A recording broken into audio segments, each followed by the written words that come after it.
Go ahead, you can proceed, please. The mentor is going to join in a moment. She has joined already.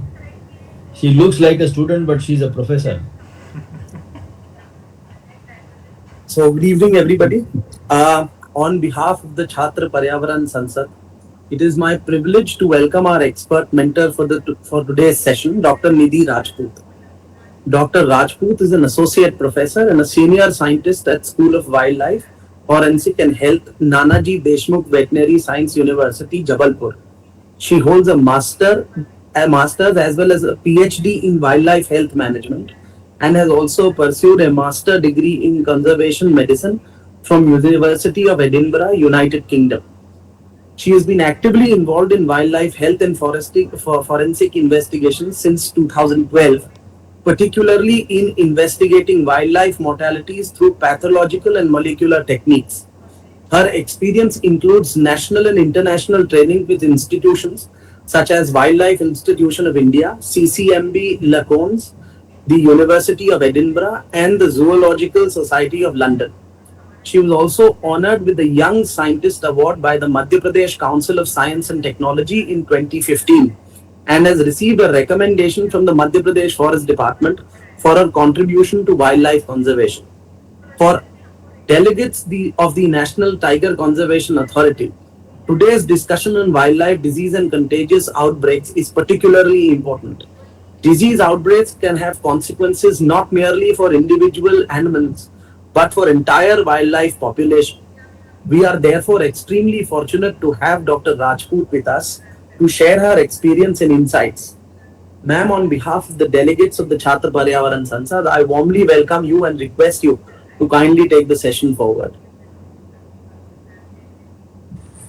Thank you very much. Good evening, everyone. So, I'm honored to be here and present some of the work that we have done here in the state of Madhya Pradesh and what exactly the government is doing to control the wildlife diseases, to understand diseases in wild animals uh, across the nation. So, I'll be starting my presentation. Let me share the screen.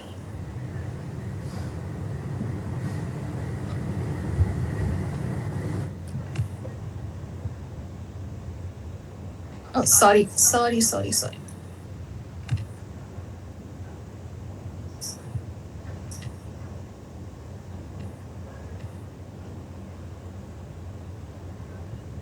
Yes, here it is. Can you all show my screen? Is it visible? Yes, Yes, yes, the yes. screen is visible. Maybe it would help if you could maximize the window. Yeah, I'm trying for the same. Let me do this. I guess right hand side bottom is the one. Right hand side bottom. Yeah, it is hidden actually. Let me, yeah. Yes. Okay, now it might be full screen now. Okay, I'm going to Absolutely. start. So about the wildlife diseases and contagious outbreaks, that was that is the topic for today. And first, I'll start with the definition wildlife. अभी काफी सारे आपके lectures हो चुके होंगे, लेकिन जब wild life की बात आती है तो first we need to understand what wild life is. So wildlife is a collective term that includes the non-domesticated fauna and uncultivated flora. That means wildlife का मतलब होता है wild animals भी, wild plants भी. सिर्फ एनिमल्स की बात नहीं होती या सिर्फ प्लांट्स की बात नहीं होती. It is a collective term, but in this presentation specifically I am going to talk about wild animals. That means non domesticated fauna. Our India is biodiverse. आप देखोगे इस मैप में, starting from north to south, east to west, everywhere we will find some kind of species, some kind of wild species of mammals, reptilian, avian, जो भी आप कह लो, सारे आप देखोगे हमारा जो कंट्री है, it is full of species. That means the biodiversity. We are a biodiverse countries. हमारे यहाँ बहुत ही मेजर स्पीशीज हैं, जैसे कि Bengal tiger, asiatic lions, Indian leopards, और कुछ ऐसे भी लेपर्ड्स हैं जो हिमालयन रीजन में मिलते हैं, like clouded leopard, snow leopard. और यही जो 5 बिग कैट्स हैं, इन्हीं पे फोकस्ड है हमारा जितना भी वाइल्ड लाइफ की हेल्थ है, जितना भी कंजर्वेशन है, जितना भी मैनेजमेंट है, क्योंकि ये अपेक्स प्रेडेटर्स हैं और यही हमारे फॉरेस्ट की हेल्थ को मेंटेन करके रखते हैं. As well as other species are there, जैसे कि आप यहाँ राइनो देख पा रहे हैं, ये बहुत ही स्पेसिफिक है, नॉर्थ ईस्ट में आपको मिलेगा, eastern side of the country will find these animals. और कुछ रेप्टाइल्स, एवियन, ऐसे स्पीशीज भी हैं जो हमको रोज दिखाई नहीं देते, लेकिन कहीं ना कहीं इस पूरे बायोडाइवर्स कंट्री में you will see there contribution, और यही हमारी एक ब्लेसिंग है हमारी कंट्री के लिए। तो अभी 2017 से 2031 के लिए गवर्नमेंट ऑफ इंडिया ने एक national wild life action plan बनाया है। इसमें बहुत सारे चैप्टर्स हैं, जब आप गूगल करें इसको तो you will find all the chapters in a PDF format, India's national wild life action plan for the duration starting from 2017 to 31। यहाँ पर मैंने 5 चैप्टर्स हाईलाइट किए हैं। वो हाईलाइट इसलिए किए हैं क्योंकि ये जो 5 चैप्टर्स हैं वाइल्ड लाइफ हेल्थ से रेलेवेंट है। बहुत ही आप यहाँ पर एक माइनर सा डिफरेंस देखेंगे वाइल्ड लाइफ मैनेजमेंट में और वाइल्ड लाइफ हेल्थ में। वाइल्ड लाइफ मैनेजमेंट ऐसा सब्जेक्ट है जिसमें देखा जाता है कि एनिमल रह कहाँ रहा है, उसका हैबिटेट कैसा है, एनिमल कैसा है, और एनिमल के आसपास पानी है तो रेत है तो क्या है, ये सारी स्टडीज जो होते हैं ये मैनेजमेंट के होते हैं। लेकिन जब वाइल्ड लाइफ हेल्थ की बात की जाती है तो ये 5 आपको पॉइंट्स दिखाई दे रहे हैं। जैसे सबसे पहले आपको दिख रहा है पोचिंग एंड इलीगल ट्रेड। ये आप सब जानते हैं कि हम वाइल्ड एनिमल्स को प्रोटेक्ट क्यों कर रहे हैं, क्योंकि उनके ऊपर एक खतरा है पोचिंग का, इलीगल ट्रेड का। दूसरा आप देखेंगे वाइल्ड लाइफ हेल्थ मैनेजमेंट, जिसके बारे में अभी हम डिस्कस करेंगे। ये भी एक बहुत इंपॉर्टेंट चैप्टर है आज की डेट पर हमारी गवर्नमेंट के लिए। और थर्ड है mitigation of human wild life conflict, क्योंकि हमारी ह्यूमन पॉपुलेशन बढ़ रही है, साथ ही साथ हमारी वाइल्ड लाइफ पॉपुलेशन भी बढ़ रही है, और हम सब को एग्जिस्ट कर रहे हैं। तो जब हम अलग अलग विचारों के लोग एक साथ रहते हैं तो फिर झगड़े भी होते हैं, तो यही ह्यूमन वाइल्ड लाइफ कॉन्फ्लिक्ट कहलाता है। और फिर उसके बाद में आता है डेवलपमेंट ऑफ ह्यूमन रिसोर्सेज। बहुत सारे साइंटिस्ट हैं, बहुत सारे रिसर्चर्स हैं जो इसमें काम कर रहे हैं। इसके अलावा जैसे आप हैं, अभी स्कूल में हैं, स्कूल में ही आप कुछ प्लान करके रखे होंगे अपने फ्यूचर के बारे में, लेकिन कैसे उसको आगे करना है, तो इससे रेलेवेंट ट्रेनिंग प्रोग्राम्स है। जैसे कि अभी ये NTCA स्पॉन्सर्ड आपका एक जो प्रोग्राम चल रहा है, this is the part of it. और स्ट्रेंथनिंग रिसर्च एंड मॉनिटरिंग, जैसे हमारे यहाँ पर हम मास्टर्स और PhD डिग्री प्रोग्राम दे रहे हैं बच्चों को, तो इस सब का जो एक कलेक्टिव इंफॉर्मेशन है that is all relevant to wild life health. अब थोड़ा सा मैं बिल्कुल 2 मिनट में बताना चाहूँगी जहाँ हम लोग ये काम कर रहे हैं। ये जबलपुर में ही है जहाँ आप लोग रहते हैं, और इसका नाम है school of wild life forensic and health. We are working under one university, और यूनिवर्सिटी का नाम है Nanaji Deshmukh veterinary science university. आप देख पा रहे हैं यहाँ पर एक साइंटिस्ट की फोटो बनी हुई है, वो है doctor AB Shrivastava sir, and he was the founder director. It was his idea to work on wild life health. नहीं तो उसके पहले जितने भी बायोलॉजिस्ट थे, जूलॉजिस्ट थे, वो बॉटनिस्ट थे, वो सभी हेल्थ के बारे में बात नहीं करते थे। तो यही थे जिन्होंने स्टार्ट किया मध्य प्रदेश में कि वाइल्ड लाइफ हेल्थ पे भी काम होना चाहिए, और ये जो सेंटर है ये एक इसका ओरिजिन हुआ।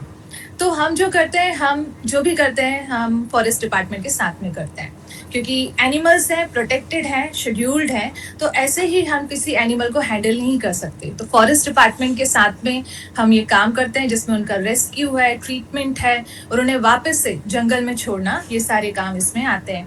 इसके अलावा जंगलों में जाकर कि कौन सी बीमारी फैली हुई है, फिर वहाँ पर जानवरों के सैंपल्स लेना, और फिर उन सैंपल्स को इन्वेस्टिगेट करना लैब में, ये सारे पार्ट हमारे इंस्टीट्यूट में होते हैं।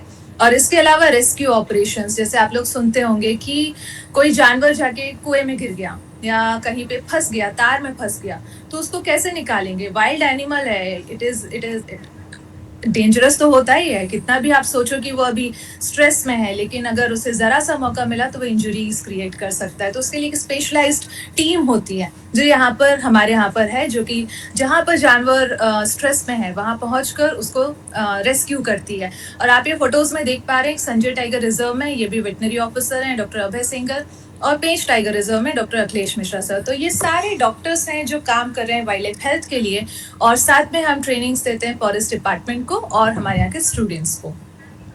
तो वाइल्ड लाइफ हेल्थ की मैंने बात की अभी कि वाइल्ड लाइफ हेल्थ का कॉन्सेप्ट लेके आए तो जरूरत क्या थी, और पहले क्यों नहीं थी जरूरत? क्योंकि पहले कॉमन बिलीफ था लोगों में कि वाइल्ड लाइफ तो हेल्दी ही होती है, ऐसे जो उनमें कोई बीमारियां नहीं होती हैं, वो अपने नेचुरल हैबिटेट में रह रहे हैं, फ्लरिश कर रहे हैं, they don't have chemicals, they don't have any kind of infestation, तो फिर उनमें कोई बीमारी क्यों होगी? तो कभी इस तरफ ध्यान देने की कोशिश ही नहीं की गई कि जानवर जंगल में भी बीमार हो सकते हैं।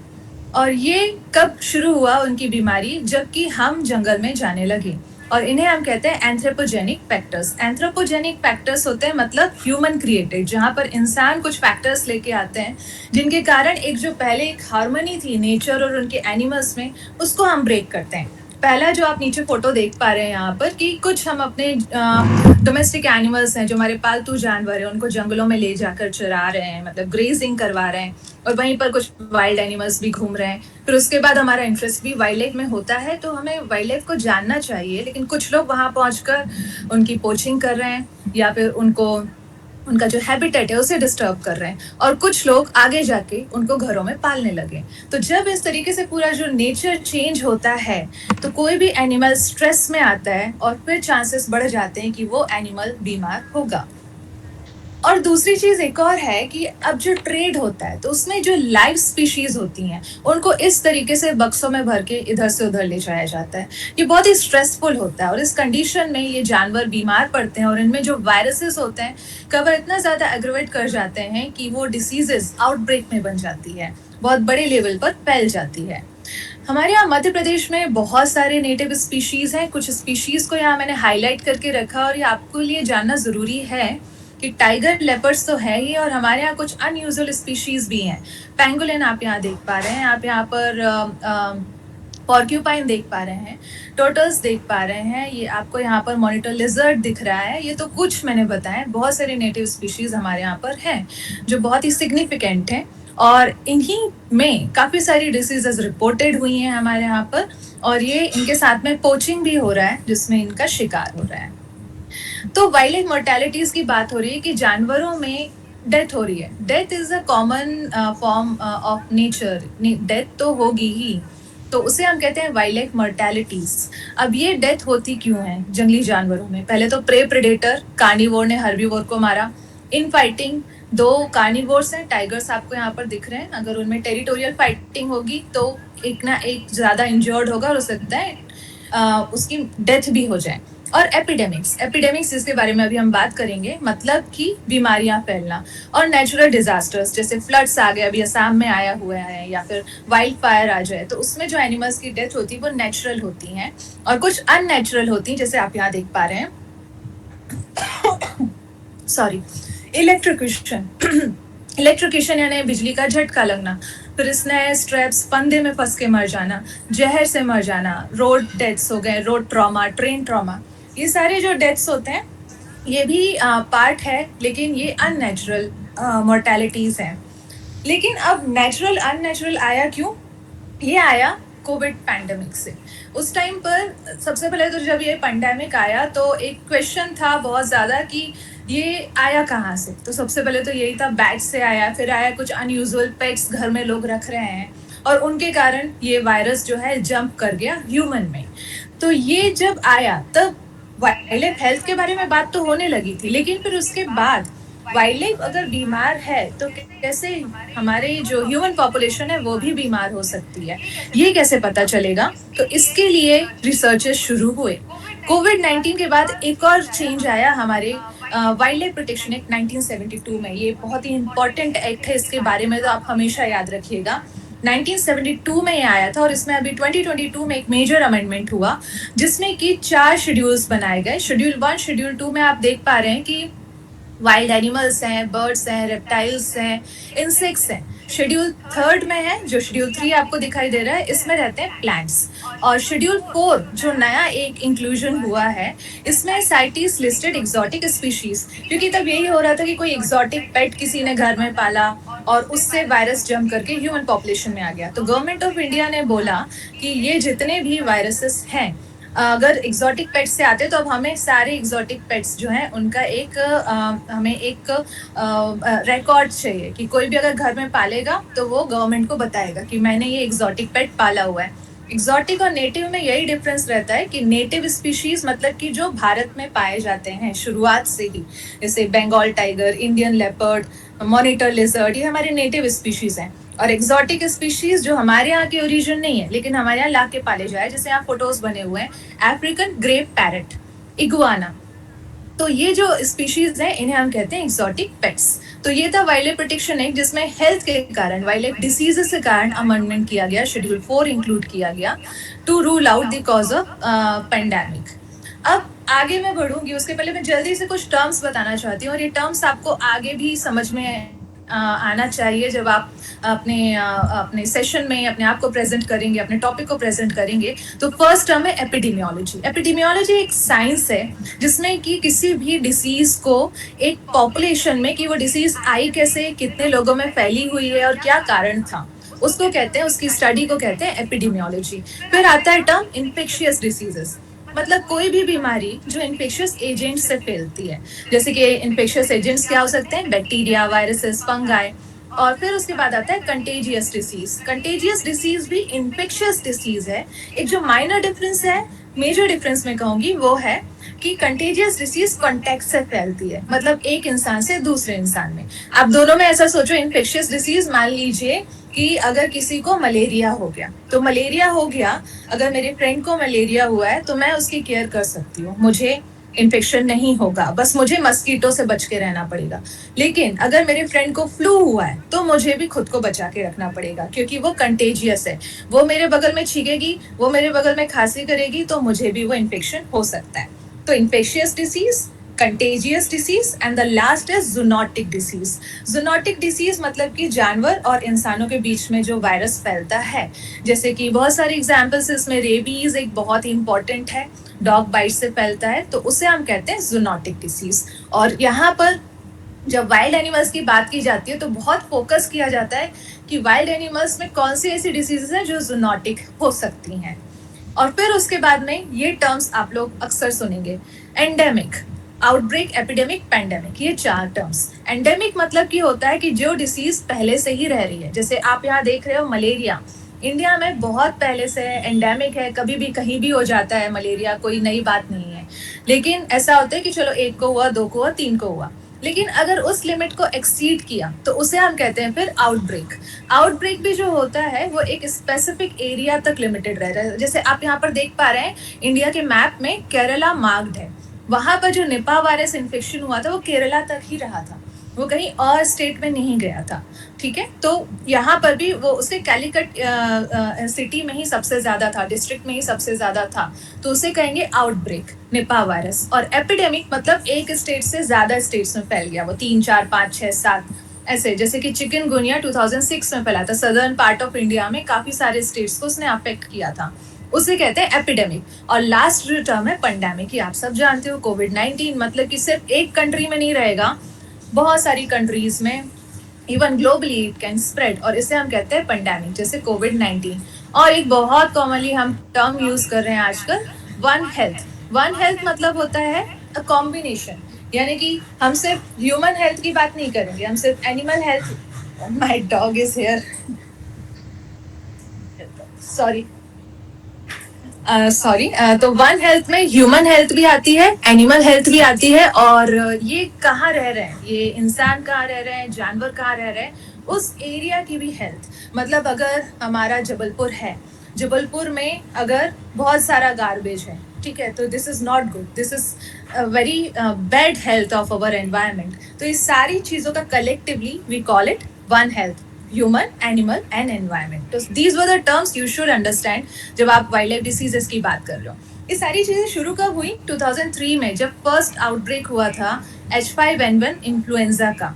उस टाइम जो बर्ड्स में मोर्टेलिटीज हुई थी, काफी लार्ज स्केल मोर्टेलिटीज हुई थी। लेकिन कोविड और इसमें डिफरेंस क्या था कि एक तो ये बर्ड से बर्ड में फैला, बर्ड से इंसान में भी गया, लेकिन इंसान से दूसरे इंसान में नहीं गया। मतलब कि बर्ड से इन्फेक्टेड है तो हमको सिर्फ बर्ड से बच के रहना है, इंसान जो है अगर वो इन्फेक्टेड हो गया वो दूसरे इंसान को फैलाएगा नहीं। तो एक थोड़ा सा वहाँ पर सेफर था अगर हम कोविड-19 जो पेंडेमिक है उससे कंपेयर करें। लेकिन इस बीच और भी बहुत सारे वायरसेस आए हैं कोविड आने के पहले। सार्स आया, फिर उसके बाद में हमारा ये HIV तो हमेशा से ही रहा है, हैंटा वायरस आया है, इबोला है, निपा है। इंडिया में सारे नहीं आए, लेकिन ये जब तक इंसान में नहीं आए तब तक इसके बारे में कोई बात नहीं कर रहा था। जबकि वाइल्ड एनिमल्स और में ये वायरस पहले से ही था, तो अभी इंसान में क्यों आ गए? हमने वाइल्ड एनिमल्स के साथ ऐसा क्या किया कि वहां से वायरस आ गए हमारे पास? तो आप यहाँ पर देख पा रहे हो टॉप लेफ्ट कॉर्नर में एक स्ट्रक्चर बना हुआ है, एक मैप बना हुआ है ये प्रोटेक्टेड एरिया का है। आप सभी किसी टाइगर रिजर्व में गए होंगे कभी घूमने या नेशनल पार्क में घूमने गए होंगे, तो वहां पर एक कोर एरिया रहता है जहां पर एंट्री आपको लेने के पहले टिकट्स लेना पड़ता है। हाईली प्रोटेक्टेड सेंसिटिव जोन, वहां पर सिर्फ जानवर ही रहेंगे, जंगली जानवर ही रहेंगे। हमें अगर जाना है तो परमिशन लेनी पड़ेगी, बहुत ही लिमिटेड लोग जा पाएंगे। तो ये जो डार्क ग्रीन कलर का दिख रहा है वो है कोर जोन। तो ये कोर जोन है, ये सबसे ज्यादा संरक्षित एरिया है। अब ऐसा जो दिख रहा है ना, ऐसा राउंडेड नहीं रहता है। अब आप नीचे आइए, यहाँ बॉटम राइट में, तो आपको अलग अलग इकोसिस्टम दिख रहे हैं। जो पर्पल कलर का है वो इकोसिस्टम 1 है और येलो कलर का है वो इकोसिस्टम 2 है। अब फर्स्ट वाला देखिए, बड़ा ही अच्छा सा हल्का सा ट्रायंगुलर है, सॉरी रेक्टेंगुलर है। फिर उसके बाद वाला जो है उसमें आपको दिखेगा ऐसे नॉच बन गई है, और उसके बाद वाला जो है उसमें बहुत सारे नॉचेस ऐसे बने हुए हैं। तो ये जो नॉचेस बन गए हैं, इसका मतलब ये जो हैबिटेट है वाइल्ड एनिमल्स का, ये डिस्टर्ब हो रहा है। और यहाँ पर हमारा इंटरेक्शन जंगली जानवरों से या जंगली जानवरों का इंटरेक्शन हमारे इकोसिस्टम से बढ़ रहा है। तो ये जो डिस्टर्बेंस है ना, थर्ड जो आपको दिखाई दे रहा है, यहीं से शुरू हुआ है डिसीजेस का पूरा जो सिनेरियो है, यानी कि हम ही ने क्रिएट किया और अब हम ही सफर कर रहे हैं। तो हुआ क्या यहाँ पर, जब इस तरीके से हैबिटेट लॉस होता है तो बायोडाइवर्सिटी लॉस, क्योंकि हम न सिर्फ जंगल में टाइगर नहीं रहते हैं, बहुत सारे एनिमल्स रहते हैं, बर्ड्स रहते हैं, रेप्टाइल्स रहते हैं, और इन सब का आपस में कुछ ना कुछ कनेक्शन रहता है। कोई एक भी एनिमल अगर वहां से डिस्टर्ब होगा, वहां से उसका हैबिटेट खराब होगा, तो कहीं ना कहीं वो बाकी एनिमल्स को भी अफेक्ट करेगा। और ये कब से शुरू हुआ है? 1940 से। उसके बाद इंडस्ट्रियलाइजेशन शुरू हो गया आफ्टर वर्ल्ड वॉर। और ये सब चीज़ों से क्या हुआ है, अगर 2004 तक का डेटा हम देखें तो 300 ऐसी बीमारियां आई हैं इंसानों में जो पहले नहीं थी। तो ये कहाँ से आई है? तो ओरिजिन वही है कि हमने उनका हैबिटेट खराब किया है, हैबिटेट खराब किया है। और उसके बाद में जो वायरसेस हैं उनको एक जगह मिली है ह्यूमन पॉपुलेशन में आने की। सबसे पहले एक बहुत ही मार्ग दिखा था जिसमें समझ में आया कि हम ही ये सब क्रिएट कर रहे हैं। That was a Nipah virus infection, Malaysia में जो हुआ था। इंटीग्रेटेड फार्मिंग सिस्टम, देखिए आप लोग खेती देखते हैं, खेती बाड़ी देखते हैं, आप देखोगे कि कहीं चावल की खेती हो रही है, कहीं गेहूं की खेती हो रही है। आपने ऐसा नहीं देखा होगा कि चावल गेहूं साथ में मिला रहे हैं। तो अगर वो सब साथ में मिला के करते हैं ना, तो उसे कहते हैं इंटीग्रेटेड फार्मिंग सिस्टम। यहाँ पर इन्होंने क्या किया, इनके बागान थे, फलों के बागान थे। तो फल क्या होता है, कभी कभी टूट के गिर जाते हैं। तो उन्होंने सोचा ये फल तो नीचे गिर रहे हैं, इन फलों का क्या कर सकते हैं। तो उन्होंने अपने जो पिग्स हैं, पिग्स को वहां पर छोड़ दिया अपने फलों के बागों में, कि जो फल गिरेंगे पिग्स खा लेंगे, तो हमें पिग्स को अलग से नहीं खिलाना पड़ेगा।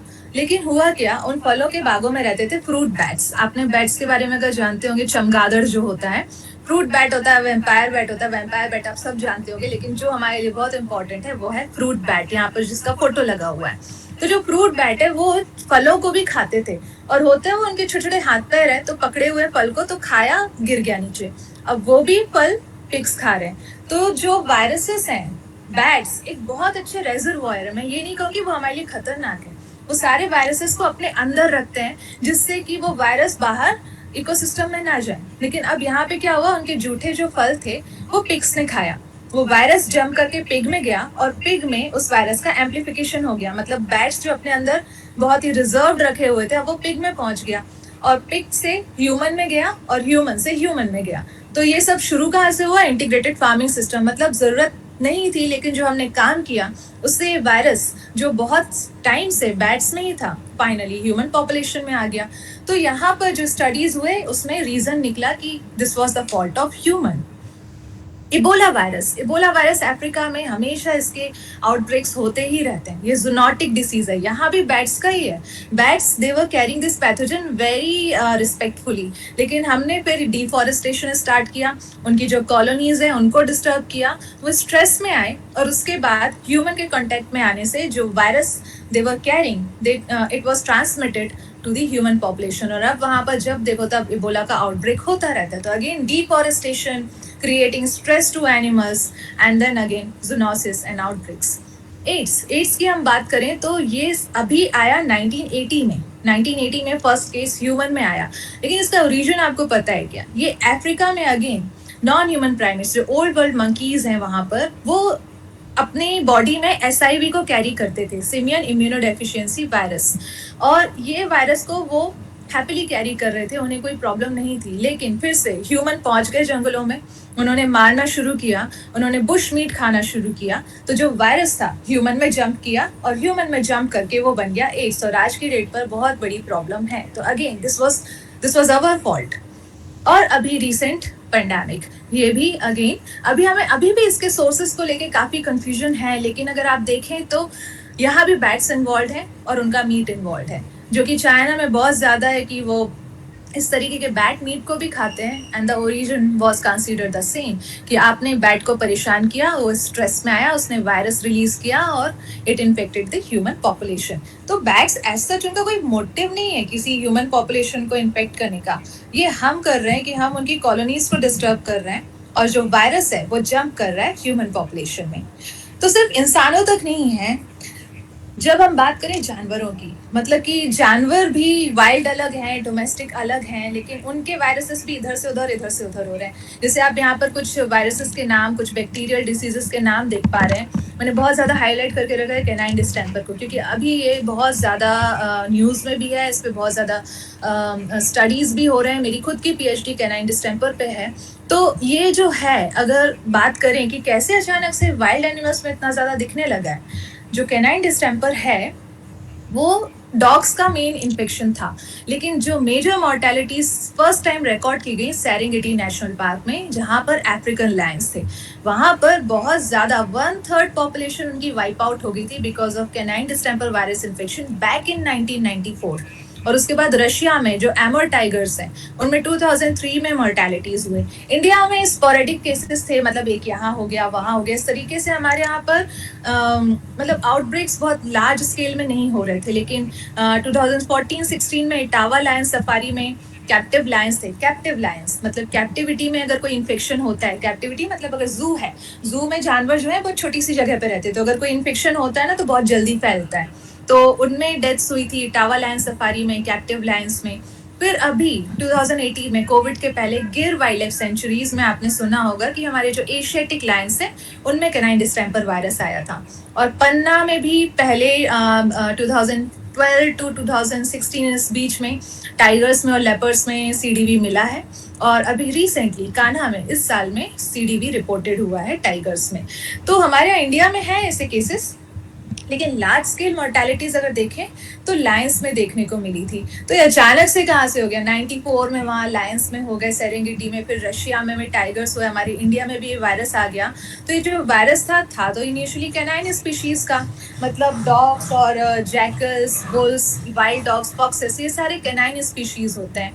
और जो साइंस होते हैं, ये न्यूरोलॉजिकल साइंस आते हैं जानवर में, और उसकी डेथ हो जाती है। लेकिन अगर उसकी इम्यूनिटी बड़ी स्ट्रांग है तो वो सर्वाइव कर जाता है। इसका मतलब वाइल्ड एनिमल्स, जो अभी थ्योरी चल रही है, दिस इज ऑल थ्योरी, क्योंकि अभी स्टडीज चल ही रहे हैं कि किस में मिला, किस में नहीं मिला।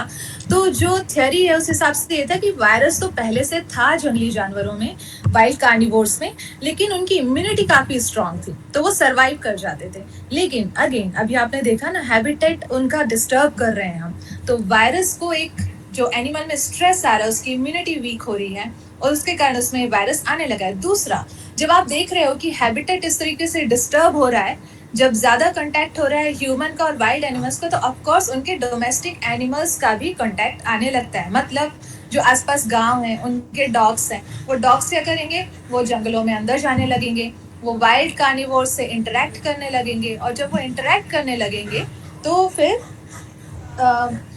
जो वायरस है वहां से डॉग्स से वाइल्ड कार्निवोर्स में भी जंप करने लगा। तो ये है एक थ्योरी, ये है एक अजम्पशन, या आप कह लो एपिडेमियोलॉजिकल फैक्टर्स की क्यों आज की डेट पर हमें वाइल्ड कार्निवोर्स में कैनाइन डिस्टेम्पर देखने को मिल रहा है। एक और चीज है, जब हम बात करते हैं कि वाइल्ड कार्निवोर में पहले से था, डोमेस्टिक कार्निवोर से आ रहा है, तो क्या रीजन है? तो आप अगर देखो डॉग को और वाइल्ड कार्निवोर्स को, डॉग्स जो है ना, इनकी पॉपुलेशन बहुत ज्यादा रहती है। आप देखोगे कि 8 से 10 कुत्ते साथ में रहते हैं। लेकिन जब आप वाइल्ड कार्निवोर्स को देखोगे, इस तरफ आप देखो राइट साइड में जैकल है, तो वो 2 जैकल्स रहेंगे, उनके साल में 1-2 बार पप्स होंगे। फिर उसके बाद लेपर्ड है, वो तो सॉलिटरी एनिमल है। टाइगर के साथ भी ऐसे ही है, सॉलिटरी एनिमल है, बच्चे होंगे तब उनको रेज करेगा। और इनके जो बच्चे होते हैं डॉग्स के, वो भी आप देखोगे 6 से 7, 7 से 8, बहुत सारे, एक लिटर साइज का भी बड़ा होता है, लेकिन कार्निवोर्स में लिटर साइज बहुत छोटा रहता है। तो ये लोग तो ऐसे हैं कि अगर एक लिटर इनका इन्फेक्टेड हुआ भी ना तो वो मर जाएगा और दूसरे एनिमल्स में नहीं जाएगा। लेकिन डॉग्स जो है इनकी लार्ज पॉपुलेशन रहती है, एवरी ईयर उनमें एडिशन हो रहा है पपीज का, तो वहां पर वायरस मेंटेन रहता है। तो जब ये डॉग्स कंटेक्ट में आते हैं वाइल्ड कार्निवोर्स के, तो चांसेस बढ़ जाते हैं कि कैनाइन डिस्टेंपर डॉग से वाइल्ड कार्निवोर्स में जंप करेगा। और ये एक और चीज है, बाकी जितने भी आप वाइल्ड कार्निवोर्स देख लो, आप लायंस को देखो, इनका प्राइड होता है, group of lions is termed as pride. तो प्राइड में अगर एक लायन बीमार होगा तो उस प्राइड के सारे लायंस बीमार होंगे। तो यहाँ पर एक बायोलॉजी, जैसे आप देखोगे कि लायंस में क्यों ज्यादा मोर्टेलिटीज मिली, तो रीजन यही था, वो ग्रुप में रहते थे, एक बीमार हुआ, सारे बीमार हुए और सभी की डेथ हो गई या कुछ की डेथ हो गई। तो ये आप थोड़ा सा समझो population structure. Doctor Nidhi, can you just explain a little bit about canine distemper कि क्या होता है एनिमल में अगर वो इन्फेक्ट हो जाता है तो? कैनाइन डिस्टेंपर वायरस, जैसे कि बताया, ये न्यूरोलॉजिकल, ये वायरस जो है जब एनिमल में पहुंचता है, ये होता है रेस्पिरेटरी जो एक्सक्रीशन होता है इसका, डिस्चार्ज होते हैं, नेजल डिस्चार्ज होते हैं, या फिर अगर वो शेयर कर रहे हैं अपने फूड को, तो वहां पर ये ट्रांसमिशन होता है वायरस का। तो जब वायरस एनिमल में पहुंचता है तो वो पहुंचता कहाँ से? नॉस्ट्रिल से। तो नॉस्ट्रिल वहाँ एपिथेलियम से, वहां से एब्जॉर्ब होके वो उसके पूरे सिस्टम में फैलता है और वो जाके अटैक करता है नर्वस सिस्टम। नर्वस सिस्टम में क्या आता है? ब्रेन, मार्ग जो रहता है ब्रेन। तो ब्रेन को वो अफेक्ट करता है और ब्रेन को अफेक्ट करके न्यूरोलॉजिकल साइंस आने शुरू होते हैं। मतलब कि एनिमल को समझ में ही नहीं आएगा, डिसओरिएंटेशन, यानी हेल्यूसिनेशन तो नहीं कहूंगी मैं, डिसओरिएंटेशन। जैसे कि अभी हमारे यहाँ कैनाइन डिस्टेंपर का एक केस आया था लेपर्ड का, नरसिंहपुर से। तो जो लेपर्ड जब रेस्क्यूड हुआ था तो वो गोट के बाड़े में बैठा हुआ था, मतलब बकरियों के बाड़े में बैठा हुआ था, बकरियों के साथ बैठा हुआ था और बकरियां उसको मार रही थी। मतलब उसको पता ही नहीं है कि वो लेपर्ड है, उसको पता ही नहीं है कि वो कहाँ पर है। तो इस तरीके से न्यूरोलॉजिकल सिस्टम उसका पूरा डिस्टर्ब हो जाता है जब वायरल इन्फेक्शन होता है। जब रशिया में हुआ था उसमें भी यही हुआ था। टाइगर्स जो हैं वो इंसानों की आबादी की तरफ आ गए, उनकी गाड़ियों की तरफ खड़े हो गए, उन्हें पता ही नहीं है कि वो कहाँ पर है। तो ये एक मेजर न्यूरोलॉजिकल साइन होता है टाइगर्स में कि they don't understand where they are they are not able to identify, they are not able to judge their path. और ऐसे केसेस में कई बार रोड ट्रॉमा भी हो जाती है क्योंकि लेपर्ड्स हैं, उन्हें पता ही नहीं वो कहाँ जा रहे हैं, वो रोड पे चले गए, गाड़ी आई, उसने हिट किया और उसकी डेथ हो गई। तो ये मेजर न्यूरोलॉजिकल साइंस इनमें देखने को मिलते हैं। जैसे कि बताया, इम्यूनिटी स्ट्रांग होगी तो वो सर्वाइव कर जाएंगे, लेकिन अगर हमने उनका हैबिटेट बचा के रखा होगा तब। अगर कोई टाइगर को सीडीवी हुआ, वो जंगल के अंदर है, उसका कोर्स 1 हफ्ते चलेगा, 1 हफ्ते अगर वो सर्वाइव कर गया, उसका हैबिटेट अच्छा है, कोई गाड़ियां नहीं है वहाँ, हम कुछ डिस्टर्बेंसेस क्रिएट नहीं कर रहे हैं, वो अपना एक वहाँ निश में जाके बैठा हुआ है, तो 1 हफ्ते के बाद उसमें रिकवरी शुरू हो जाएगी और वो सर्वाइव कर जाएगा। क्योंकि हमने कुछ एंटीबॉडी टेस्टिंग किए थे कुछ टाइगर और लेपर्ड में, तो they had antibodies for canine distemper, मतलब कि उनमें इन्फेक्शन हुआ था और वो सर्वाइव कर गए। जैसे हम कोविड-19 की बात करते हैं कि अगर एक बार इन्फेक्शन किसी को हुआ, अगर वो बच गया तो उसके अंदर एंटीबॉडीज बन जाते हैं। तो सिमिलरली कैनाइन डिस्टेंपर वायरस में कि जो टाइगर, अगर उसका हैबिटेट अच्छा है तो वो सर्वाइव कर जाएगा, लेकिन आज की डेट पर हैबिटेट बहुत ही ज्यादा फ्रेगमेंटेड है, डिस्टर्बेंसेस हैं, रोड्स जा रहे हैं उनके नेचुरल हैबिटेट के बीच से, तो अगर वो सफर करता है तो उसके लिए बहुत मुश्किल हो जाता है थोड़ा सा उस चीज से रिकवर कर पाना। तो this is the disease canine distemper virus. As such it is not very fatal, but we make it fatal for that animal, क्योंकि हम उसके लिए एक सही एनवायरनमेंट क्रिएट नहीं कर पा रहे हैं कि वो उस वायरस से अपनी इम्यूनिटी के बेसिस पर फाइट कर सके और सर्वाइव कर सके। तो ये सारी चीजें जो मैंने शुरुआत में बताई थी, हैबिटेट फ्रेगमेंटेशन, ज्यादा कांटेक्ट हो रहा है रेजर्वोयर स्पीशीज यानी डॉग से, जिसके कारण चांसेस हो जा रहे हैं कि और ज्यादा वायरस जंप होगा हमारे वाइल्ड कार्निवोर्स में। तो this was about the canine distemper virus. और हम इसको डिटेक्ट कैसे करते हैं, तो हमारा फोकस है हमारे यहाँ पर जो हमारे इंस्टीट्यूट में कि हम फ्री रेंजिंग एनिमल्स को भी देखेंगे और कैप्टिव एनिमल्स को भी देखेंगे। मतलब फ्री रेंजिंग जो कि टाइगर, लेपर्ड, जो ही किसी भी सिचुएशन में, यानी कि अगर उनका पोस्टमार्टम हो रहा है तब भी हम उनके सैंपल्स लेके देखेंगे कि कहीं वायरस था क्या।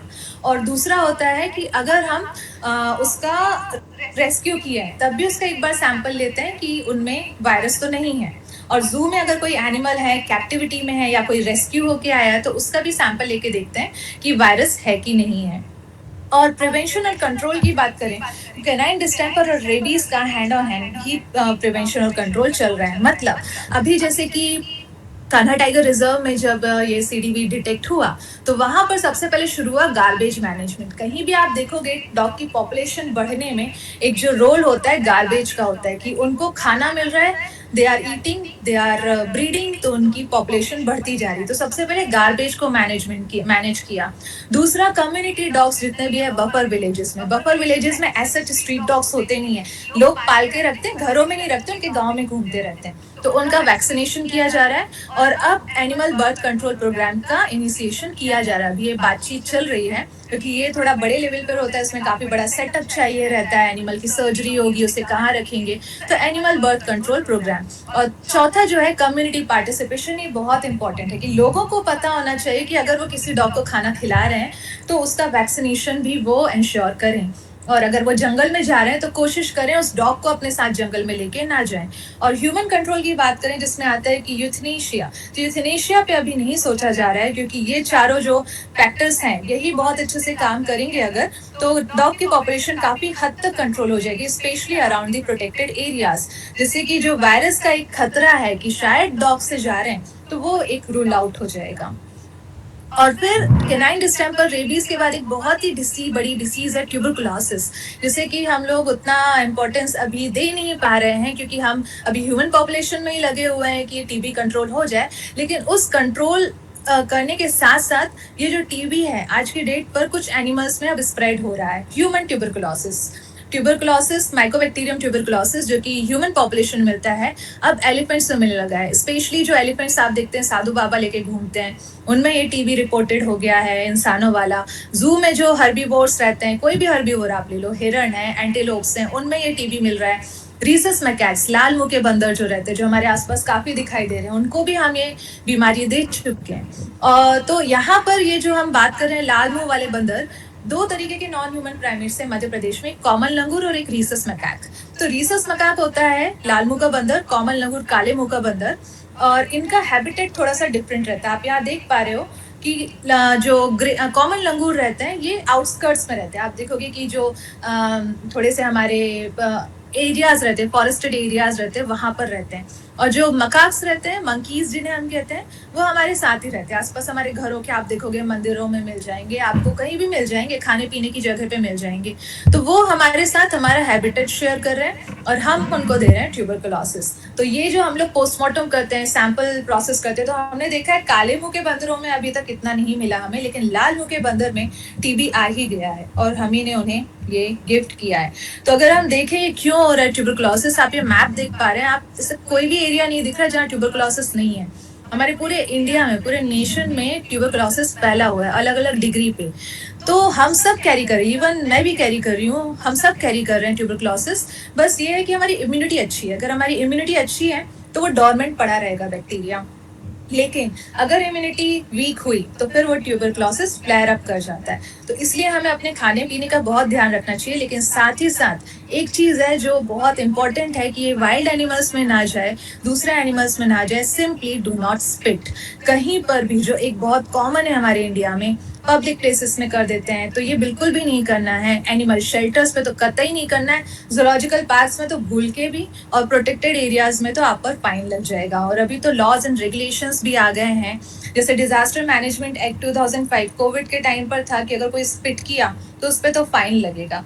और ऐसे ही स्टेट लेवल भी कुछ एंटी स्पिटिंग लॉज आए, तमिलनाडु, उत्तराखंड, वेस्ट बंगाल, महाराष्ट्र। तो ये बहुत ही कॉमन सा एक हम कहते हैं अपना सेंस होना चाहिए कि स्पिट नहीं करना है। हम नहीं जानते हम क्या कैरी करें और हम क्या वायरस या क्या बैक्टीरिया ट्रांसमिट कर सकते हैं दूसरी पॉपुलेशन को। स्वच्छ भारत का बस फॉलो करना है, यही सारी चीजें। जिस तरीके से हम ट्यूबरकुलोसिस ह्यूमन पॉपुलेशन का तो अभी हम सोच रहे हैं कैसे करेंगे, लेकिन एनिमल में ना जाए उसके लिए हमें ये सब फॉलो करना पड़ेगा।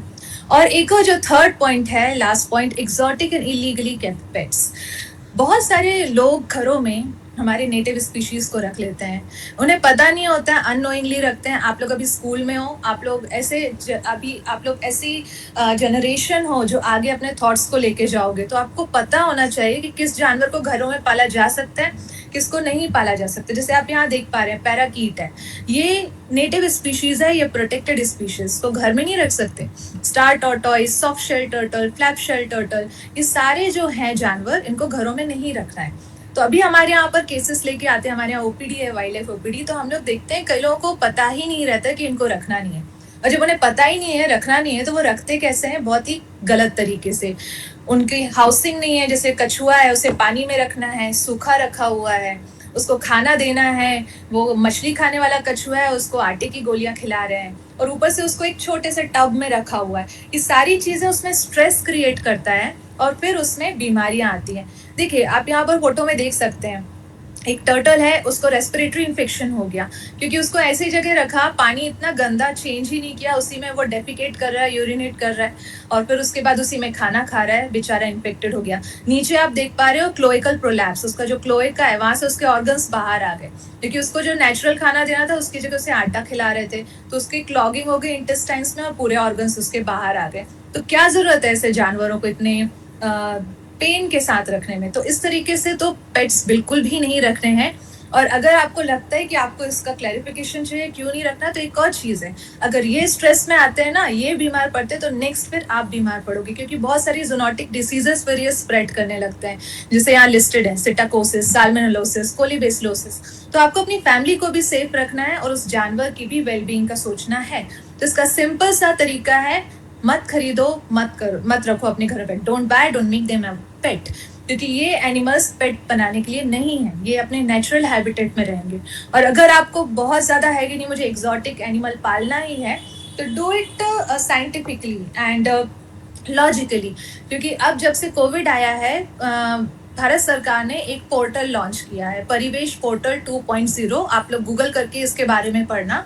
जब भी कोई, आप इसमें देख पा रहे हैं जो ब्राउन कलर का वाइल्ड लाइफ क्लियरेंस, अगर मैंने एक अफ्रीकन ग्रे पैरेट खरीदा, मैंने जिस भी डीलर से खरीदा, वो मुझे सर्टिफिकेट देगा। उस सर्टिफिकेट को, उस पेट की फोटो को मैं उसमें अपलोड करूंगी। जब वो वेरीफाई हो जाएगा तभी मैं रख सकती हूँ। और साथ में साल में 2 बार उसका हेल्थ एग्जामिनेशन मुझे करवाना पड़ेगा वेटनरी डॉक्टर से, और उसका सर्टिफिकेट साल में 2 बार मुझे अपलोड करना पड़ेगा। तो जब उसकी डेथ हो जाएगी, वो भी मुझे इसमें अपलोड करना पड़ेगा कि उसकी डेथ हो गई, कैसे मैंने उसका बरियल किया। ये सारी चीजें उसमें होगा, तभी वो लीगल कहलाएगा। अभी बीच में 2 साल पहले इसमें गवर्नमेंट ऑफ मध्य प्रदेश ने एक चलाया था सेशन, तो उसमें बहुत सारे लोगों ने इलीगली एक्सोटिक पेट्स रखे थे। उन सारे पेट्स को सीज करके आज की डेट पर वन विहार में और इंदौर जू में रखा हुआ है। तो आप लोग के लिए सबसे सही ये है कि पालो ही मत, सबसे अच्छा ये है। क्योंकि देखिए क्या होता है, डॉग्स और कैट्स का मैनेजमेंट जितना इजी है ना, बहुत ही टफ है टर्टल्स को मैनेज करना, बहुत ही टफ है। आप सोचो इस चीज को, क्योंकि वो रेप्टाइल है, उसका मेटाबॉलिज्म टोटली डिफरेंट है। हम मैमल्स हैं, हम लोग वार्म ब्लडेड हैं, वो कोल्ड ब्लडेड है। तो ऐसे दूसरे ही किसी स्पीशीज को अपने घर में मत रखिए। तो सिंपल ये आप समझिए, आपको रूल्स रेगुलेशंस पता होना चाहिए, तभी आप उस चीज को समझ पाओगे कि क्यों नहीं रखना है। और ये चीज आप अपने फैमिली और फ्रेंड्स को भी बताओ। तो वाइल्ड लाइफ एज सच अगर हम बात करें, इट इज सेफ गार्डिंग अस, यानी कि वो बहुत सारे वायरसेस को अपने अंदर रखा हुआ है, तो हमको फैलाने के लिए नहीं, उनको रिजर्व करके रखा हुआ है। क्योंकि उनको एज सच रेजर्वॉयर एक कॉन्सेप्ट होता है, जिसमें कि जानवर या जो भी स्पीशीज है वो अपने अंदर वायरसेस, बैक्टीरिया को रखता है, बहुत अच्छे से रखता है, और उसको वो रिजर्व करके रखता है, मतलब वो फैलाएगा नहीं। अगर वो वायरस कहीं से उसके अंदर आ गया, तो वायरस फिर बाहर नहीं जाएगा। वो बाहर तभी जाएगा जब हम उसको डिस्टर्ब करेंगे। तो एक तरीके से वो हमें सेफ गार्ड ही कर रहे हैं, हमारे wild animals.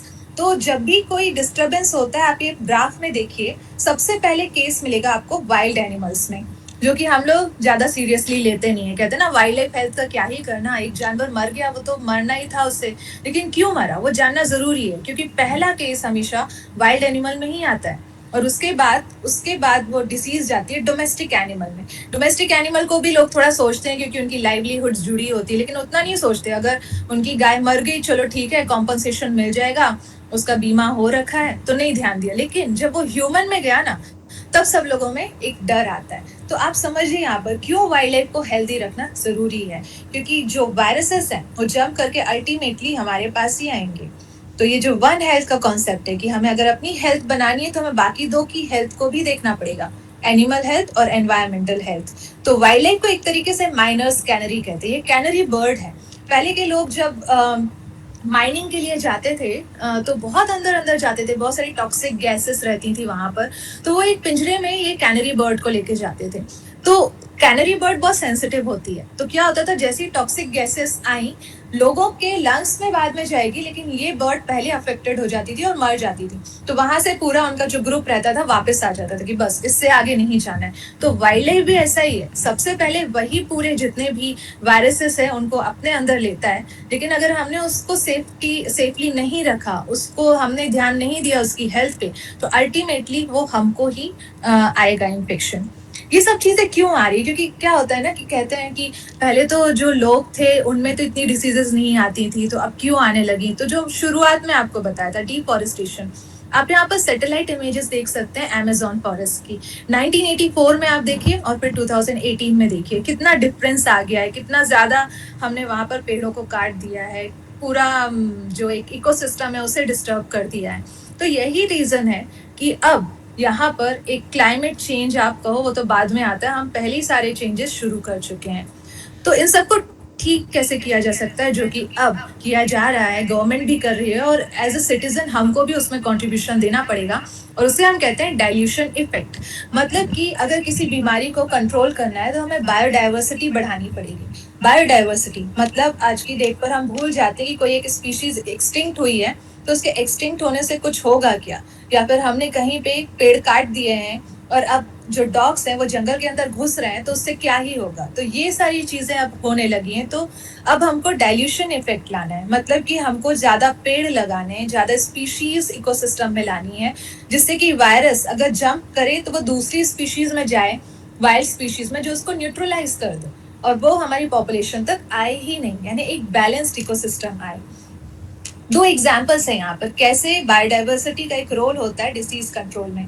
West Nile virus हमारे यहाँ पर नहीं मिलता है, लेकिन ये अगर हम समझे, अमेरिका में बर्ड की पॉपुलेशन, मतलब उनकी हंटिंग हो रही थी, तो बर्ड्स बहुत सारे होते हैं, इतने सारे बर्ड्स हैं कि बहुत सारी स्पीशीज के तो नाम भी नहीं ले सकते हम। लेकिन वो जो बहुत सारी बर्ड्स थी उनमें से कुछ कुछ स्पीशीज को लोगों ने हंट कर करके हटा दिया। तो जो मस्कीटो एक वायरस फैलाता था वो जाने लगा एक बर्ड में, और उसको उसके बाद जो दूसरा बर्ड उसको अपने अंदर संभाल के रखता था, वो बर्ड की स्पीशीज धीरे धीरे कम होती गई। तो अब वो वायरस वहां पे रुक ही नहीं रहा है, अब वो वायरस कहाँ जाएगा? तो वो ह्यूमन पॉपुलेशन में जाने लगा। तो इसकी पूरी एपिडेमियोलॉजी जब साइंटिस्ट ने पढ़ी तो उन्होंने फिर शुरुआत की कि बायोडाइवर्सिटी कंजर्वेशन, मतलब जो बर्ड्स थे उनकी बायोडाइवर्सिटी अच्छी रहेगी, तो जो वायरस मस्कीटो से बर्ड से ह्यूमन में आ रहा है तो वो एक साइकिल ब्रेक हो जाएगी। तो उन्होंने यहाँ पर बर्ड की डाइवर्सिटी पे काम किया और वो जो इन्फेक्शन है रिड्यूस हो गया। दूसरा है लाइम डिसीज। लाइम डिसीज में रोडेंट्स का एक बहुत बड़ा रोल होता है। तो उन्होंने क्या किया, एक प्रेडेटर की हेल्दी पॉपुलेशन मेंटेन की, मतलब कि फॉक्सेस हैं, पोसम्स हैं। तो इन्होंने जब चूहों को खाना शुरू कर दिया तो ऑटोमेटिकली जो पैथोजन था वो फिर उसने जंप करना छोड़ दिया, क्योंकि उसको मौका ही नहीं मिला दूसरे पॉपुलेशन में जाने का। तो ये कहलाता है बायोडाइवर्सिटी, मतलब हर स्पीशीज किसी ना किसी लेवल पर उस वायरस को रोक के रखे हुए, और अगर हमने बीच के उस स्पीशीज को हटा दिया तो वो जंप करके दूसरी स्पीशीज में जाएगी। तो जो डिसीज सर्विलेंस और मैनेजमेंट अभी हमारे स्टेट में, मध्य प्रदेश में चल रहा है, इवन ओवरऑल नेशन में चल रहा है, तो उसमें आप समझिए ये 8 पॉइंट्स हैं।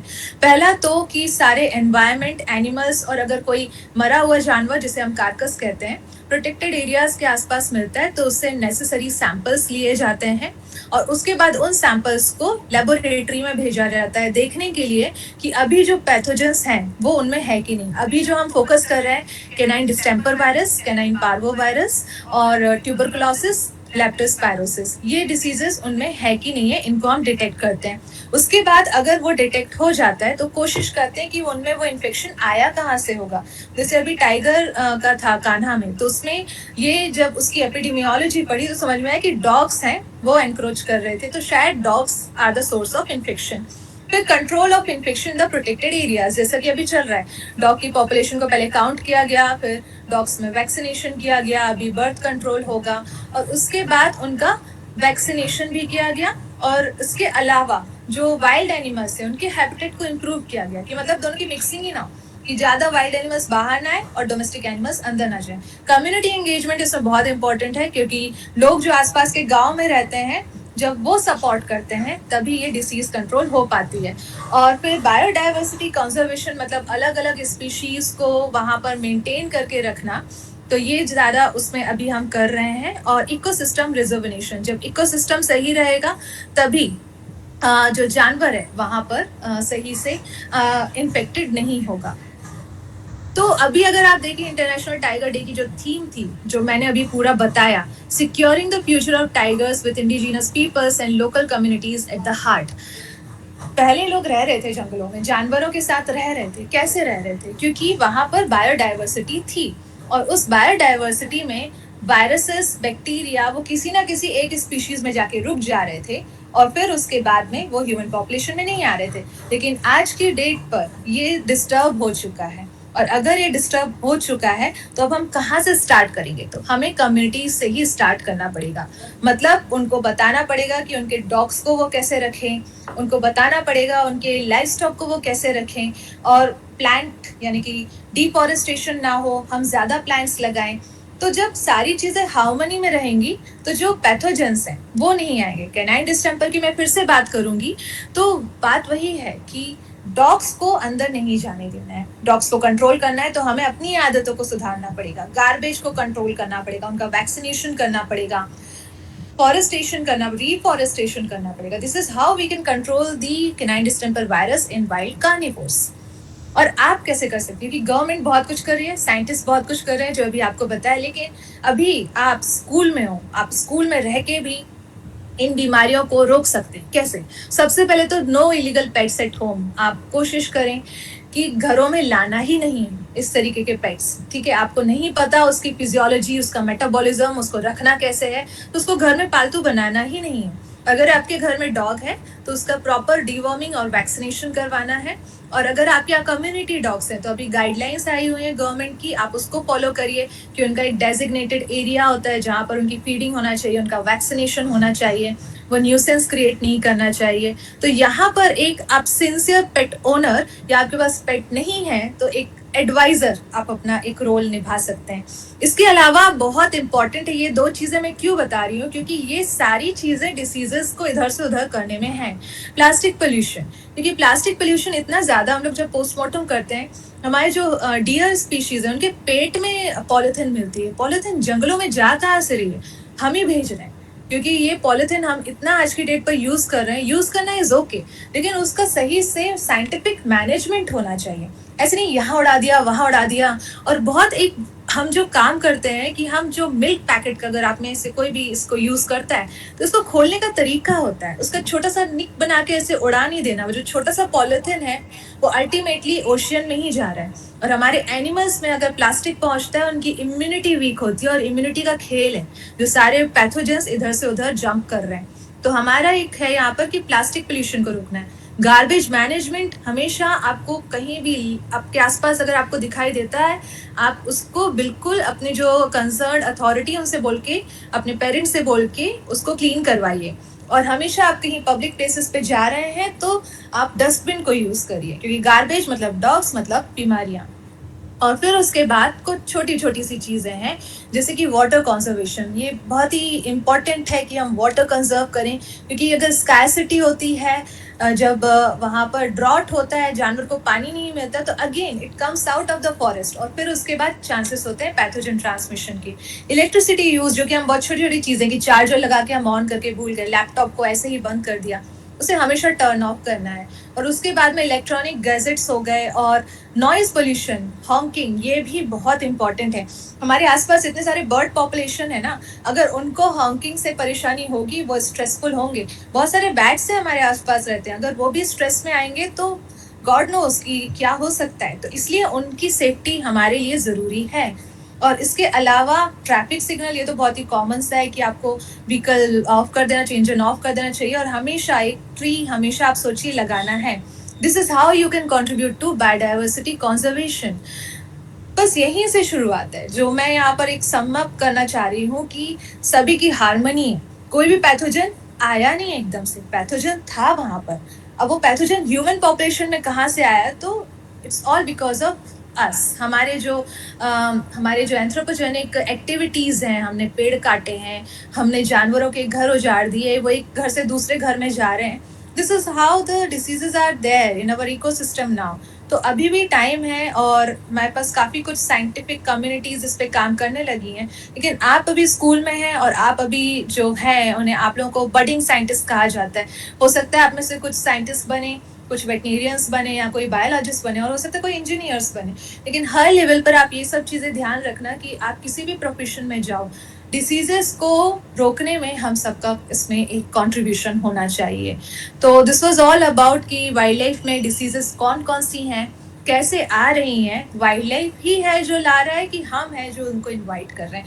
तो आई थिंक मैंने इसको क्लियर किया है आप सब लोगों को. और अब कोई क्वेश्चंस हैं तो please, I am open to the questions now. Dr. Nidhi, I have a question for you, please. Yes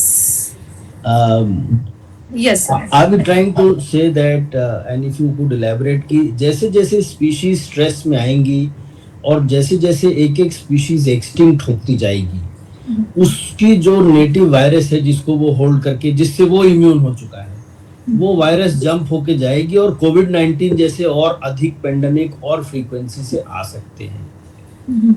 ऐसा हो सकता है क्या? अभी हुआ, जैसे कि निपा वायरस की आप बात करें, जैसे कोविड-19 में तो अभी भी स्टडीज चल रहे हैं कि आया कहाँ से, ये मैन मेड था कि सच में इसका कोई नेचुरल ओरिजिन था.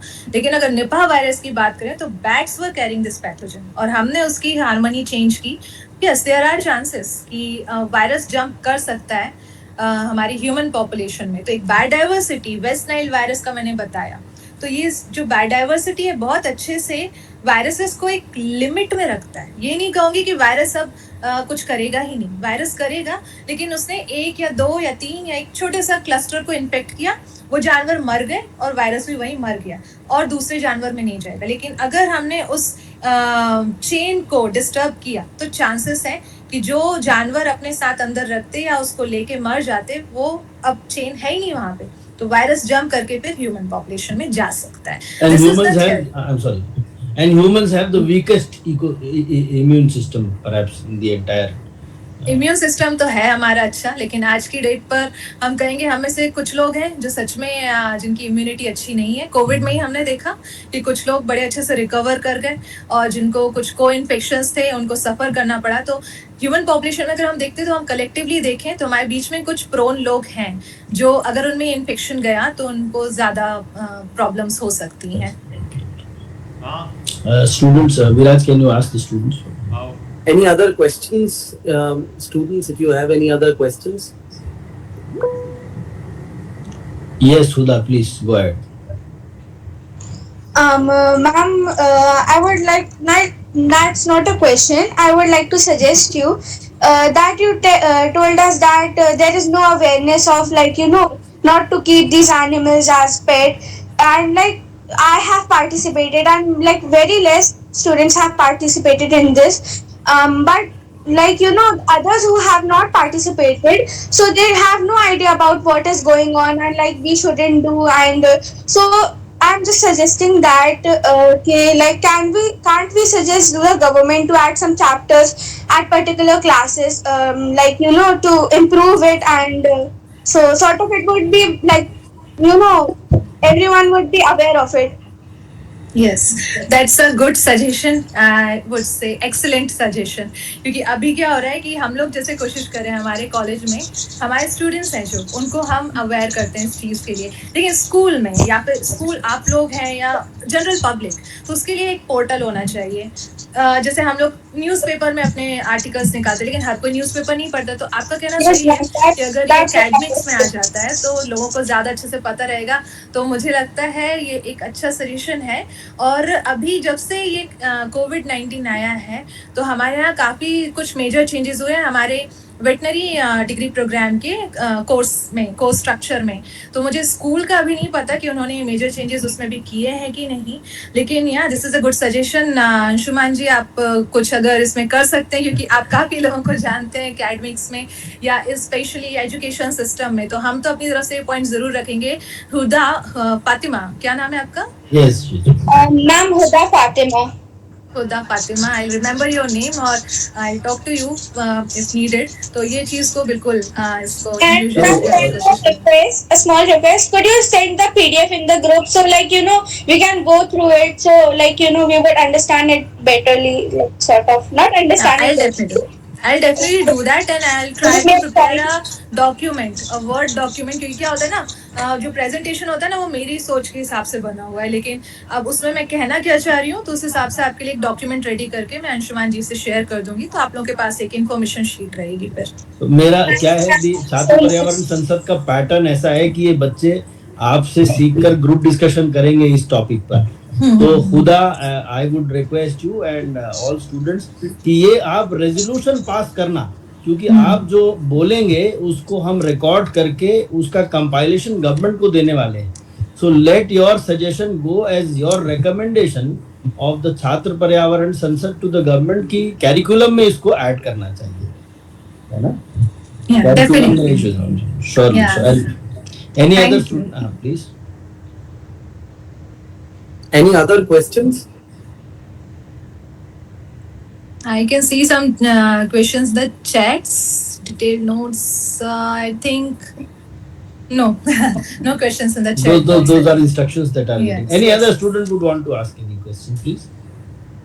I also have a question, ma'am, because this is because these are the delegates of the NTCA. So my first question is, what are the diseases to which tigers are susceptible to? One, and second, if there is an outbreak of a contagious disease in a tiger population, how is that from a veterinarian perspective controlled and managed? Okay, जो tigers हैं, tigers are feline species, overall carnivore species. तो उनमें जो diseases अभी reported हुए हैं, canine distemper reported हुआ है, कैनाइन पार्वो वायरस रिपोर्टेड हुआ है। तो ये जो डिसीजेज हैं इनमें बहुत ज़्यादा हमको देखने को मिले हैं। लेकिन अगर हम बात करें कंटेजियस, तो ये जो कैनाइन डिस्टेम्पर कंटेजियस जरूर है, लेकिन जब मैंने एक जगह बताया था कि हमारे जो टाइगर हैं, हमारे 5 बिग कैट्स हैं, तो उनमें जो टाइगर लेपर्ड्स हैं ये सॉलिटरी एनिमल्स हैं। ये यूजली एक ग्रुप बना के नहीं रहते हैं, हमेशा सॉलिटरी रहते हैं, और जब उन्हें कब्स रेज करना है तब वो एक ग्रुप बनाते हैं। लायंस जरूर हैं कि अगर उनमें एक लाइन में हुआ तो पूरे ग्रुप में मोर्टेलिटीज हो सकती है। तो अगर आप स्पेसिफिकली टाइगर का पूछ रहे हैं, तो अगर एक टाइगर बीमार होगा तो चांसेस कम ही है कि दूसरे टाइगर में भी वो इन्फेक्शन आए। अगर वो कब्स के साथ में, जैसे कान्हा में हुआ, वो टाइग्रेस थी, साथ में कब्स थे, तो वो पूरा एक क्लस्टर उनका इन्फेक्टेड हो गया। लेकिन usually tigers they don't interact with each other. Territorial fighting होती है, लेकिन टेरिटोरियल फाइटिंग के लिए ना एनिमल को हेल्दी होना बहुत जरूरी है। अगर वो हेल्दी नहीं है तो वो नहीं जाएगा दूसरे टाइगर से लड़ने। तो एक टाइगर की जो बायोलॉजी है वो उसे रोकती ही है कि अगर उसमें कोई कंटेजियस डिसीज है तो वो दूसरे टाइगर में नहीं जाएगी। ये है मतलब जो आपका क्वेश्चन था कि डिसीजेस कौन कौन सी हैं, और अगर कंटेजियस हुआ तो कैसे कंट्रोल होगा। तो टाइगर एक तरीके से उसकी बायोलॉजी उसे कंट्रोल कर लेती है। एंथ्रैक्स का कोई रिपोर्टेड केस नहीं है हमारे यहाँ। किसका? एंथ्रैक्स। एंथ्रैक्स अभी रिसेंटली बांधवगढ़ टाइगर रिजर्व में हुआ, लेकिन that was an elephant. Elephant was also captive. तो एंथ्रैक्स एज सच अभी रिपोर्टेड नहीं है, क्योंकि क्या होता है, एंथ्रैक्स भी डोमेस्टिक एनिमल्स से ही जाता है, वाइल्ड एनिमल्स में। तो अभी हमारे जो डोमेस्टिक पॉपुलेशन है, जहाँ पर हमारा एनिमल हस्बेंड्री डिपार्टमेंट है, तो वो कोई इन्फेक्शन अभी रिपोर्ट कर नहीं रहा है डोमेस्टिक एनिमल्स में। तो हमारे वाइल्ड एनिमल्स अभी सेफ हैं फॉर नाउ। देखते हैं आगे क्या होता है। Viraj, you had something more to add? No, thank you. Madam Thank you. Shrija Nair wants to ask some questions. One of the teachers. Ma'am, please go ahead. I would suggest Shrija that she asks the question herself. She's the madam. She's the teacher. Madam Shrija Nair is a teacher in St. Louis. Please go ahead, ma'am. Please go ahead. Yes, good evening, sir, and good evening, ma'am. Just wanted to ask that the domestic cats that are there, they and the tigers and cheetahs all belong to the same family. So if the domestic cat is infected by some disease, will it affect and treads into the forest? Will it be equally dangerous for the other cats that are there in the forest? Okay, ma'am, actually, we worked in Panna Tiger Reserve after the CD was reported over there. We worked on the dogs and cats in the feral, in the buffer villages. So we collected samples from the dogs as well as from the cats. Cats were very less in number क्योंकि गांव में इतना cats कोई पालता ही नहीं है, वो घूमती रहती हैं. लेकिन तभी we could collect samples from the cats. So we observed that pathogens were there in the dogs. Cats had no infection, no pathogens there. तो इसलिए अगर आज के डेट में आप पूछोगे based on our study that was a small study over there, तो cats are not carrying any kind of this virus. Specially canine distemper virus has never been reported in domestic cats, though it is reported in big cats, the wild cats, but not in the domestic cats. तो as such cats में reported ही नहीं है. तो आज के date पर अभी हम उसको नहीं मान रहे हैं कि वो इन्फेक्ट कर सकती है हमारे बिग कैट्स को. Okay ma'am, thank you ma'am. तो एक बात और है कि हमारे यहाँ जो अप्रोच है इन इश्यूज को लेकर, और अभी कैनाइन डिस्टेंपर में भी हमने देखा, वाइल्ड लाइफ है तो फॉरेस्ट की रिस्पॉन्सिबिलिटी है और कोई डिपार्टमेंट नहीं. ज्यादा आप पार्टिसिपेट करेंगे क्योंकि आप भी वाइल्ड लाइफ का ही एक विंग है.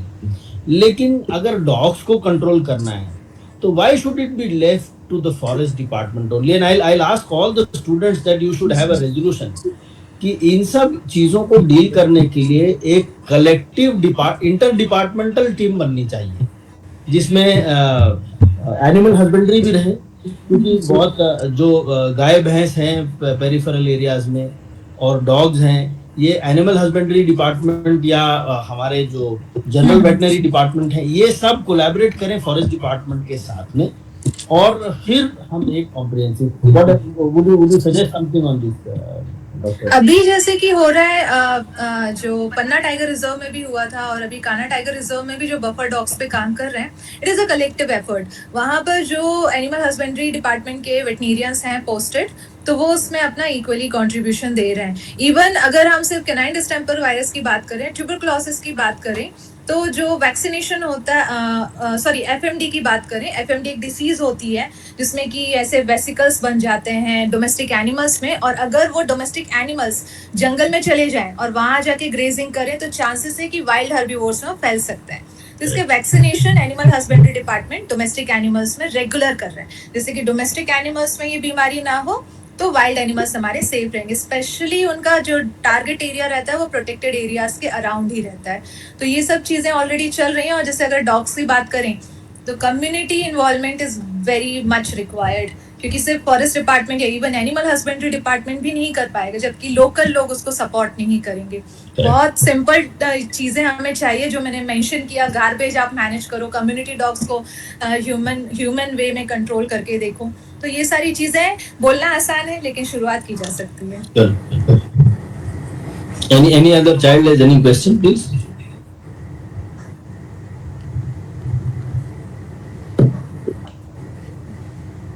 Children are slightly hesitant to ask.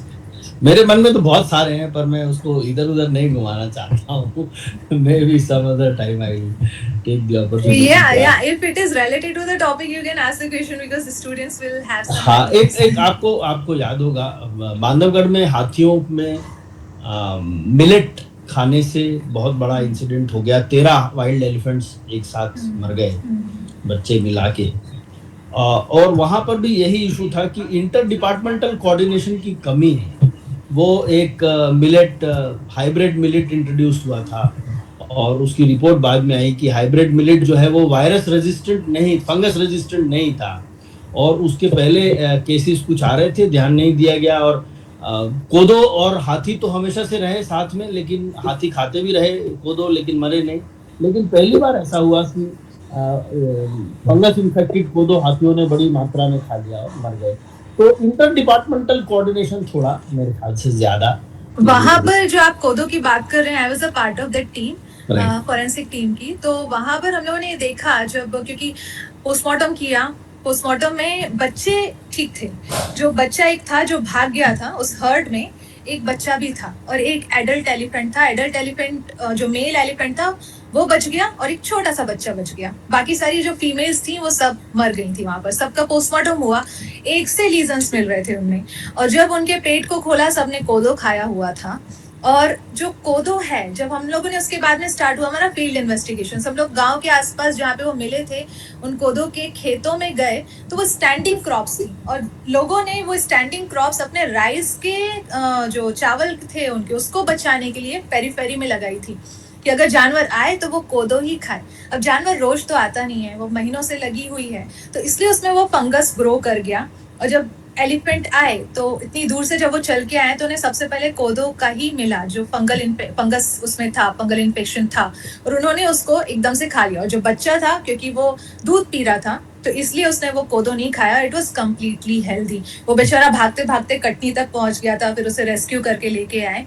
लेकिन वो जो सीन हम लोगों ने देखा था रात में पहुंच के 8 बजे हम लोग जब पहुंचे थे, इट वॉज हॉरिबल। मतलब कभी सोचा नहीं था कि एक थोड़ी सी ह्यूमन मिस्टेक कुछ ऐसा भी कर सकती है। और इंटर डिपार्टमेंटल की बात करें तो हाँ, वहाँ पर एनिमल हस्बेंड्री डिपार्टमेंट, फिर बाद में जो गाइडलाइंस आई तो उसमें फिर एग्रीकल्चर डिपार्टमेंट को भी बोला गया कि आप भी अब इंटरवीन करिए कि ऐसी कोदो क्रॉप को हमें करना ही क्यों है फार्मिंग इसकी, कि जो बाद में किसी एनिमल को, इवन किसी ह्यूमन को भी नुकसान कर सकती है। तो जो आप इंटर डिपार्टमेंटल कोऑर्डिनेशन कह रहे हैं, अगर आपके मीटिंग मिनट्स जाएंगे वहां पर, तो इस चीज को तो हमेशा होना चाहिए वन हेल्थ। आज की डेट पर हम वन हेल्थ बोलते हैं, तो ऐसा नहीं बोल सकते कि एनिमल हेल्थ या वाइल्ड एनिमल हेल्थ सिर्फ फॉरेस्ट डिपार्टमेंट करेगा, सारे डिपार्टमेंट्स को मिलके ही करना पड़ेगा यहाँ पर काम। So we'll suggest to the children कि ऐसा रेजोल्यूशन इनकॉर्पोरेट करें और इस पर डिस्कशन करें कि प्रोटेक्टेड एरिया के खास तौर आसपास अगर कोई नया सीड इंट्रोड्यूस हो रहा हो, नया क्रॉप इंट्रोड्यूस हो रहा हो, या कोई नया जानवर की नई ब्रीड इंट्रोड्यूस हो रही हो, तो फॉरेस्ट डिपार्टमेंट से भी साथ में और प्रॉपर रिसर्च करके उस पर इंटर डिपार्टमेंटल कोऑर्डिनेशन के बाद ही उसको रिलीज किया जाए, अन्यथा वो बहुत खतरनाक हो सकता है। और खास तौर पर आप लोगों की ओपिनियन ली जानी बहुत जरूरी है मेरे ख्याल से, क्योंकि स्पेशली क्योंकि एलिफेंट्स तो थे भी नहीं हमारे यहाँ, अभी 2018-17 से आना शुरू हुआ है, तो लोगों को उतना आइडिया भी नहीं था कि क्या लगाना है क्या नहीं लगाना, तो अब सोचना पड़ेगा। Yes. There's one more question in the chat by Arna Dubey. She says, "Ma'am, any diseases detected by cats, by cows?" Cows का है, अभी मैंने नाम लिया था FMD, foot and mouth disease. ये डिसीज है एक जो हमारे जानवरों में अगर हो जाती है और अगर वो जंगलों में जाए ग्रेजिंग करने, तो चांसेस है कि इन्फेक्शन दूसरे जो हमारे हर्बीवोर है, मतलब गाय से दूसरे हर्बीवोर में ही जाएगा। गाय की डिसीज कार्निवोर में नहीं जा रही है, तो वो गाय की ही डिसीज है। दूसरा है ट्यूबरकुलोसिस की मैंने बात की, तो गाय में भी ट्यूबरकुलोसिस होता है, क्योंकि वो लेकिन अगर वो ट्यूबरकुलोसिस अफेक्टेड गाय जंगल में गई तो चांसेस है कि वहाँ के हर्बीवोर में वो इन्फेक्शन आ सकता है। तो ये कुछ डिसीजेस हैं। One more question, ma'am Srija, you have to ask something. Yes, sir. Ma'am, could you just tell us, when a pathogen affected tiger or elephant is dying, then how the other members of the species are protected? What are the things done immediately to take care that the infection doesn't spread? Okay, तो पहले तो ये होता है कि it is really sometimes difficult to detect the infected animal inside the forest. 90% cases में animal is dead, तब वो हमको मिलता है वहां पर। लेकिन अगर इन्फेक्टेड एनिमल मिल गया, for example it is a tiger, जैसे कि अभी कान्हा में हुआ था, first we had to isolate it. तो उसको एक वहां पर बाड़े में उसे शिफ्ट किया था टाइग्रस को, और वहां पर उसका ट्रीटमेंट शुरू हुआ था। This is how we start the treatment, first isolating the infected animal. Even if it is an elephant के साथ प्रॉब्लम क्या है, they live in a group और उनका बहुत ही क्लोज एसोसिएशन होता है एक दूसरे से। तो अगर हम एक एलिफेंट को पकड़ने जाएंगे भी तो बाकी एलिफेंट्स हमें आने ही नहीं देंगे, तो हमें वेट करना पड़ता है कि वो एलिफेंट थोड़ा पीछे छूट जाए, तब हम उसको कैप्चर करें। तो इट्स अ लॉन्ग प्रोसेस, वही कि थोड़ा we need to have patience. तो whenever there is an infected animal, only one animal, then we try and isolate it and then start treatment. Ma'am, what about if the animal has died? Then how are you protecting the other members of the same species? उसके लिए क्या step लेते हैं? Like it happened back in Panna Tiger Reserve. The only one tiger that died was due to canine distemper virus infection. That time, they started collecting the samples to check if other animals are infected or not. तो उस tiger का movement देखा गया, उसके आसपास कौन कौन से टाइगर्स थे। हार्डली ऐसे टाइगर के आसपास ना 1 या 2 टाइगर ही रहते हैं। तो उनको डाउन करके केमिकली इमोबिलाइज करके उनके सैंपल्स लिए गए और लैब में टेस्ट किया गया कि same virus it is there और नॉट। इस तरीके से हमने देखा कि उस वायरस का और किसी एनिमल में इन्फेक्शन तो नहीं है, कि this was only a single case. तो यानी कि ये हमारी स्ट्रेटेजी, अगर एक एनिमल मरता है और उसमें अगर पैथोजन डिटेक्ट होता है तब। और डेड एनिमल का डिस्पोजल आप जला के ही करते हैं? वो तो एनटीसीए की गाइडलाइंस है, तो चाहे वो इन्फेक्टेड हो चाहे ना हो, तो उसमें जला के ही करना है, जिससे कि दोनों तरफ से हो जाए कि पोचिंग या फिर उसका इलीगल कहीं यूज भी ना हो, और अगर पैथोजन है तो वो भी ना बचे। Great. Viraj, I think you can proceed to close. Seek permission, please. Ma'am, I seek permission to close the session if there is no other question. Yes. Yeah, definitely. Yes. So, on behalf of the NTCA delegates and the Chhatra Paryavaran Sansad team, I extend my sincere thanks to Dr. Nidhi Rajput for taking out her valuable time and sharing her knowledge with us today. We are truly grateful for the opportunity to learn from you and patiently guiding us through this important and very technical subject. I would also like to thank the organizers of Chhatra Paryavaran Sansad for moderating this session. Thank you once again, ma'am, for being here today with us. Thank you very much for giving Thank me you. this Thank you so much, opportunity. Dr. Nidhi Rajput, please. Thank you. Thank you so much, and congratulations to you all for this Thank you. mindful conversation. Thank you. Thank you.